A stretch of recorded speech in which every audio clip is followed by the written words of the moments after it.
ನಮಸ್ತೆ ಎಲ್ರಿಗೂ welcome back to my channel. ಇವತ್ತು ಈಸಿಯಾಗಿ ಒಂದು ಎಗ್ ಮಸಾಲ ಮಾಡೋದು ತೋರಿಸ್ತೀನಿ ಬನ್ನಿ. ತುಂಬ ಈಸಿಯಾಗಿ ಆಗುತ್ತೆ. ತುಂಬ ಗ್ರೇವಿ ಚೆನ್ನಾಗಿ ತಿಕ್ನೆಸ್ಸಾಗಿ ಚೆನ್ನಾಗಿ ಬರುತ್ತೆ. ಒಂದು ದಪ್ಪದ ಈರುಳ್ಳಿ ಹಚ್ಕೊಂಡು ಹಾಕೊಂಡಿದ್ದೀನಿ. ಸ್ವಲ್ಪ ರೋಸ್ಟ್ ಆಗಲಿ, ಕಲರ್ ಚೇಂಜ್ ಆಗಲಿ, ಸ್ವಲ್ಪ ಟೊಮೆಟೊ ಹಾಕೋಣ. ಟೊಮೆಟೊನೂ ಚೆನ್ನಾಗಿ ಬಾಯಲ್ಲಿ ಆಗಬೇಕು, ಸ್ವಲ್ಪ ತುಂಬ ಸ್ಮ್ಯಾಶ್ ಆಗಲಿ.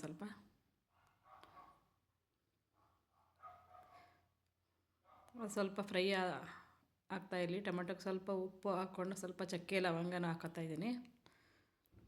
ಸಿಂಪಲ್ಲಾಗಿ ಆಗುತ್ತೆ.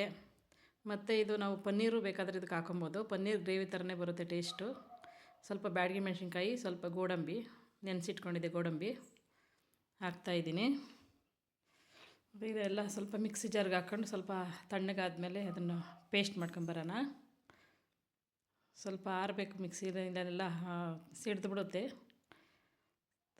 ತುಂಬ ನುಣ್ಣಗೆ ರುಬ್ಕೋಬೇಕು ಅದನ್ನು. ನೋಡಿ, ಈ ಥರ ಪೇಸ್ಟ್ ಥರ ಆಗಲಿ. ಈ ಒಂದು ಪಾತ್ರೆ ಇಟ್ಕೊಳ್ಳೋಣ. ಸ್ವಲ್ಪ ಎಣ್ಣೆ ಹಾಕೋಣ ಅದಕ್ಕೆ. ಸ್ವಲ್ಪ ಪಾತ್ರೆ ಕಾಯಲಿ, ಎಣ್ಣೆ ಕಾಯಲಿ. ಸ್ವಲ್ಪ ಅದ ನಂತರ ಸ್ವಲ್ಪ ಏಲಕ್ಕಿ ಕಾಯಿ, ಸ್ವಲ್ಪ ಸೋಂಪು ಹಾಕ್ತಾಯಿದ್ದೀನಿ. ಸ್ವಲ್ಪ ಶುಂಠಿ ಬೆಳ್ಳುಳ್ಳಿ ಪೇಸ್ಟ್ ಹಾಕ್ತಾಯಿದ್ದೀನಿ. ಸ್ವಲ್ಪ ಅದು ಹಸಿ ವಾಸನೆ ಹೋಗಲಿ. ನಂತರ ರುಬ್ಬಿರೋ ಮಸಾಲೆ ಹಾಕೋಣ ಈಗ.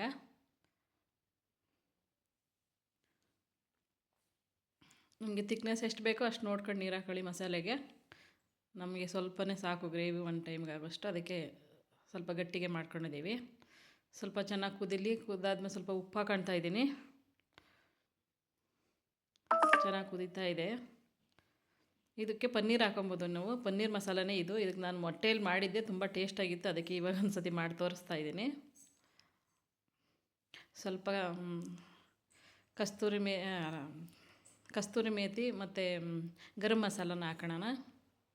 ಕಸ್ತೂರಿ ಮೇಥಿ ಸ್ವಲ್ಪ ಕೈಯಲ್ಲಿ ಹೊಸ್ಬಿಟ್ಟು ಹಾಕೊಳ್ಳಿ, ಸ್ಮೆಲ್ ಚೆನ್ನಾಗಿರುತ್ತೆ.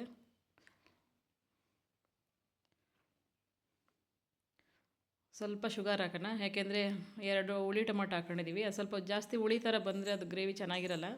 ಸ್ವಲ್ಪ ಒಂದು ಅರ್ಧ ಸ್ಪೂನ್ ಶುಗರ್ ಹಾಕ್ಕೊಬೇಕು.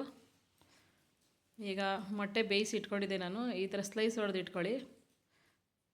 ಹಾಕ್ಕೊಂಡು ಅದಕ್ಕೆ ಸ್ವಲ್ಪ ಅದು ಉಪ್ಪು ಖಾರ ಹಿಡೀಲಿ ಮಸಾಲೆಗೆ. ಸ್ವಲ್ಪ ಬೇಯಿಸ್ಕೊಳ್ಳಿ. ತುಂಬ ಚೆನ್ನಾಗಿ ಬಂದಿದೆ ಟೇಸ್ಟು. ನೀವು ಒಂದು ಸತಿ ಟ್ರೈ ಮಾಡಿ. ಇಷ್ಟ ಆದರೆ ಒಂದು ಲೈಕ್ ಮಾಡಿ, ಒಂದು ಶೇರ್ ಮಾಡಿ. ಸ್ವಲ್ಪ ಮುಳುಗೋಷ್ಟು ಮಸಾಲೆ ಎಲ್ಲ ಮೇಲಕ್ಕೆ ಹಾಕ್ಬಿಟ್ಟು ಸ್ವಲ್ಪ ಒಂದು 5 ನಿಮಿಷ ಕುದಿಸ್ಕೊಂಡ್ರೆ ಸಾಕು. ಸ್ವಲ್ಪ ಕೊತ್ತಂಬರಿ ಸೊಪ್ಪು ಹಾಕ್ಕೊಂಡ್ರೆ ರೆಡಿ ಆಯಿತು. ಒಂದು 5 ನಿಮಿಷ ಬೇಯಲಿ ಅದು. ಸ್ವಲ್ಪ ಮುಚ್ಚಿಬಿಟ್ಟು ರೆಡಿ ಮಾಡಿಕೊಂಡು ಆಮೇಲೆ ಗ್ಯಾಸ್ ಆಫ್ ಮಾಡ್ಕೊಳ್ಳೋಣ. ಅದು ಮುಚ್ಚಿಬಿಟ್ಟು ಒಂದು 5 ನಿಮಿಷ ಬಯಲಾದರೆ ಸಾಕು. ಮೊಟ್ಟೆ ಆಲ್ರೆಡಿ ಬೆಂದಿರುತ್ತಲ್ವ. ತುಂಬ ಟೇಸ್ಟಾಗಿರುತ್ತೆ. ತುಂಬ ಟ್ರೈ ಮಾಡಿ ಒಂದು ಸತಿ ನೋಡಿ. ಈ ಥರ ಮಸಾಲೆ ಈ ಥರ ಟೇಸ್ಟಾಗಿ ಬಂದಿದೆ ನೋಡಿ. ತುಂಬ ರುಚಿಯಾಗಿರುತ್ತೆ. ಒಂದು ಸತಿ ಟ್ರೈ ಮಾಡಿ ಮನೆಯಲ್ಲಿ. ಇಷ್ಟ ಆದರೆ ಒಂದು ಲೈಕ್ ಮಾಡಿ. Thank you.